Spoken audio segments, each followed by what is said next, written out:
एक दशक पहले तक 2016 के चुनाव के वक्त भी जेडी वांस ट्रंप विरोधी थे। बिल्कुल। और इतने ज्यादा कि उन्होंने ट्रंप को अमेरिका का हिटलर बताया था। बिल्कुल ये कहा कहा था था। अगले हिटलर होंगे। आज 10 साल बाद वो ट्रंप के वाइस प्रेसिडेंट हैं।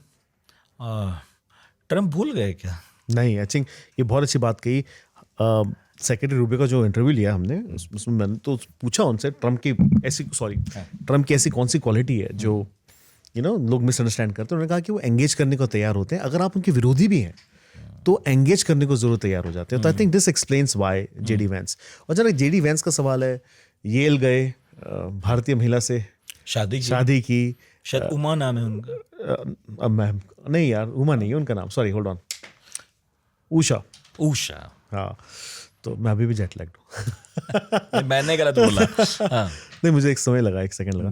तो जो लेफ्ट लिबरल लोग करते हैं, येल जा रहे हैं, एक फॉरेनर सॉर्ट ऑफ उनसे शादी की, व्यूज बड़े वैसे थे, लेकिन जिस स्टेट से लड़े चुनाव वो स्टेट वैसा है कि he chose to be a Republican for whatever reason, उनकी अपब्रिंगिंग एंड ऑल दैट। लेकिन फिर भी एक मॉडरेट की तरह अपने आप को प्रोजेक्ट किया। और जैसे ही हेडविंड्स चेंज हुए वो बन गए मागा। और कहीं ना कहीं I think this is one of the reasons why मुझे लगता है कि थोड़े कमजोर दिखेंगे वो 28 में। क्योंकि कमजोर दिखेंगे क्योंकि लोग वो बातें लेके आएंगे कि ये तो खुद ट्रम्प की बुराई करते हैं। और बहुत इंटरेस्टिंग बात है, उनकी जो ट्वीट्स की हम बात कर रहे थे ना, उन्होंने ये ट्वीट किया, वो ट्वीट किया। इलॉन मस्क ने बहुत इंटरेस्टिंग चेंज किया था जब जेडी वैंस अनाउंस हुए और मीडिया ढूंढ रही थी कि वैंस ने कौन कौन सी ट्वीट्स लाइक की थी, उसे एक स्क्रीनशॉट।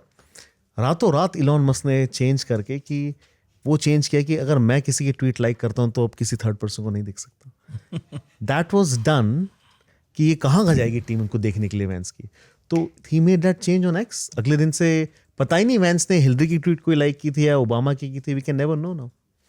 तो to protect the vice president. क्या डिक चेनी के बाद सबसे पावरफुल वाइस प्रेसिडेंट है वो?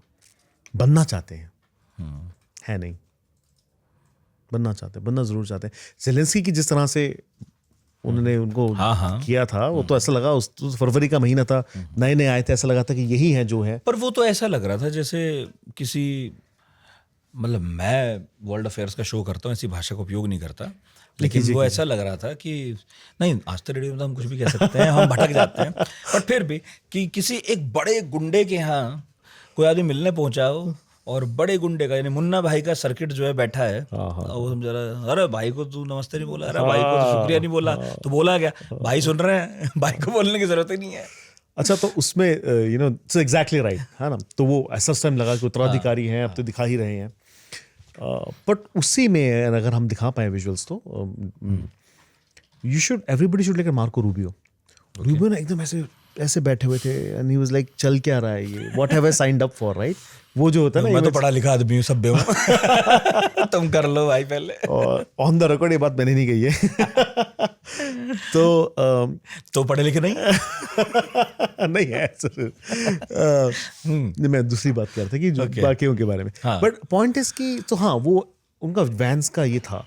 बट अब वो जिस तरह की चीजें करें, स्पेशली मुझे लगता है कि उनका जो स्टॉक हम कह सकते हैं गिरा है, जब अपने बीवी को डिफेंड नहीं कर पाए। जब ये बात कही गई कि उनको कन्वर्ट करना चाहिए, ये करना चाहिए, वो करना चाहिए, विवेक रामास्वामी को आके लिखना पड़ा कि ये गलत किया गया, गलत बोला गया उषा के लिए, वो सारी चीज़ें, I think that will hurt him. और दूसरी चीज़ ये है कि as a vice president also आप अपने प्रेसिडेंट की पॉलिसीज़ को डिफेंड नहीं कर सकते, आई मीन उनको, उनसे क्रिटिसाइज नहीं कर सकते उनको, जब आप खुद 28 में लड़ेंगे। तो रूबियो साहब रिजाइन कर सकते हैं अगले साल 27 में, कैंपेन लॉन्च कर सकते हैं। और एक ऐसे, देखिए मैं तो फॉरेन अफेयर्स देख रहा था, डोमेस्टिक में I disagree with the president, ऐसा नहीं करना चाहिए था। That is advantage Marco Rubio has over JD Vance. पे जेडी वैंस को नहीं है ये। हाँ, ईरान को लेकर तो अच्छे खासे विरोधी रहे हैं वैंस, है ना। तो मतलब ऐसा लगता है कि विदेश नीति में तो वो ट्रंप के साथ एकदम कहते हैं सिंक्रोनाइज्ड है, उसमें उन्हें कोई इशू नहीं है। और उनके बारे में ट्रंप ने ये खुलकर कहा है कि ये मेरे उत्तराधिकारी हो भी सकते हैं, है ना, जितना खुलकर कहा है। तो मेरा ख्याल से जेडी वैंस को अगर हम थोड़ा सा ज़्यादा फोकस करके देखते हैं तो गलत नहीं देखते हैं, क्योंकि लग रहा है कि अगर सब कुछ ठीक ठाक रहा उनके लिए तो वो अगले राष्ट्रपति हो सकते हैं। नॉमिनी हो सकते हैं, राष्ट्रपति तो कहना सब कुछ ठीक ठाक सब ठीक ठाक रहा तो नॉमिनी सब कुछ ठीक ठाक रहा। बिल्कुल। पर अब उसमें भी एक बात मैं आपको छोटी सी बताता हूँ। उषा वेंस ने एक इंटरव्यू दिया था रिसेंटली, तो उषा से पूछा गया कि आपके पास क्या मागा की हैट है, तो उषा का जवाब था मैं हैट्स नहीं रखती। आप देखिए प्रतीक। हाँ, तो आप सेकंड लेडी हैं, आपके पति वाइस प्रेसिडेंट है, एंड द फैक्ट दैट उन्होंने ये बात कही टेल्स यू लॉट कि अभी जो जेडी वेंस का स्वरूप है शायद टाइम बीइंग के लिए है, तो वो कैसे चेस करेंगे। या तो आप फुल मागा हो जाएं, या तो आप कहें कि मेरी बीवी भी जो है रिलीजन बदलने को तैयार है, ये है वो है, और या फिर आप मॉडरेट बने। तो अगेन द कंफ्यूजन इज किस लेन में वो जाएंगे इलेक्शन के लिए। कल क्या होगा पता नहीं, लेकिन घर में लोकतंत्र है उनके, घर में बिल्कुल लोकतंत्र है। और उषा जो है रजिस्टर्ड डेमोक्रेट हुआ करती थी।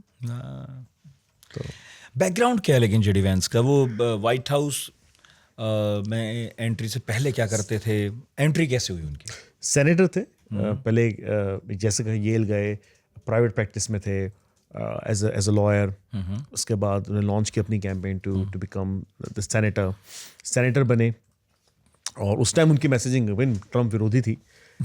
लेकिन बनने के बाद जब उन्हें देखा कि अब जो है Trump is the Republican party और उनके एंडोर्समेंट के कारण हम जीत सकते हैं, तो अपने पूरे जो विचार है वो बदल लिए, एकदम मागा बन गए। और फिर इनके एक्चुअली वाइस प्रेसिडेंट बनने में सबसे बड़ा हाथ था स्टीव बैनन का। स्टीव बैनन ने बहुत लॉबिंग की थी। थोड़ा सा बता दीजिए, वो भी महाशय कौन है? स्टीव बैनन प्रेसिडेंट खुद ही राष्ट्रपति बनने के अभी हैं, उनके सपने तो है। स्टीव बैनन ब्रेडबार्ड करके एक वेबसाइट है, उसे चलाते हैं। एक्सट्रीम मागा, जो हम इकोसिस्टम की बात करती है, खुद के मेन स्ट्रीम मीडिया में जगह नहीं मिल रही तो खुद का कुछ आउटलेट खड़ा किया जाए। बहुत एक्सट्रीम व्यू लिखे थे। स्टीफन मिलर भी उसी के प्रोडक्ट हैं कहीं ना कहीं। तो बैनन के जो विचार थे उसने शेप किया प्रेसिडेंट डोनाल्ड ट्रंप की 2016 की कैंपेन को। रेट्रिक जो है अगेंस्ट इमिग्रेंट्स और गोरों के साथ गलत हो रहा है और ये देश को खा चुके हैं सब लोग, वो सारा रेट्रिक जो था वो बैनन के पास से आया था। बैनन प्रेसिडेंट डोनाल्ड ट्रंप के लिए जेल जा चुके हैं 2020 में चुनावों के बाद, और जब वो जेल से बाहर आए और फिर से पॉडकास्ट वगैरह शुरू किया तो उन्होंने बहुत ज़्यादा लॉबिंग की जेडी वैंस के लिए, क्योंकि बैनन को ये लगा कि ये जो यंग इंसान है ही इज़ कैरिज्मेटिक। और जब हमने बात करते हैं रूबियो या वैंस, तो उसमें कहा जाता है कि बैनन ने कन्विंस किया प्रेसिडेंट डोनाल्ड ट्रंप को कि this senator could be your successor, और ये मागा को आगे लेके जाएगा, क्योंकि एक पूरी तरह से रेडिकलाइज कर दिया। और फिर ऐसे आदमी की बात सुनी उन्होंने, उनके दोस्त थे बैनन ट्रंप के। फिर क्या हुआ कि अब फिर दोस्ती नहीं रही थी। मोटी नहीं, एक बहुत महत्वपूर्ण कोई जगह नहीं मिली कैबिनेट में, और काफ़ी चीज़ों से अगेन वो होता है ना कभी कभी कि आप मन मुटाव अगर हो जाता है। वैसे प्रेसिडेंट डोनाल्ड ट्रंप के लिए तो मैंने कहा सबसे एंगेज करने को तैयार है, लेकिन लगा था शायद स्टीव बैनन को कि मैं फिर से किसी एडवाइजरी रोल में व्हाइट हाउस में आऊँ, ये हूँ। और कई पोजीशन को लेके जब क्रिटिसाइज किया उन्होंने कि एक बार तो ये भी कह दिया कि ये मागा पोजीशन नहीं है प्रेसिडेंट डोनाल्ड ट्रंप की। मैं ट्राइंग टू रिमेंबर कौन सी चीज़ पे कहा था। तो आई थिंक वो थोड़ा एक शब्द का इस्तेमाल मैं करूँगा जो I think I am surprise मैंने अभी तक नहीं किया। ये सारे नामों में जो सबसे इंपॉर्टेंट चीज़ है, कॉमन क्वालिटी है, वो है लॉयल्टी। बस। और जहां मैंने किया था, आपने किया, भूमिका में ही बता दिया था। अच्छा, मैंने नहीं किया। पात्रता जो है सबसे बड़ी लॉयल्टी, लॉयल है। तो जहां प्रेसिडेंट डोनाल्ड ट्रंप को लगा कि ये बंदा लॉयल नहीं है, तो देन फिर आप गो टाटा बाय बाय।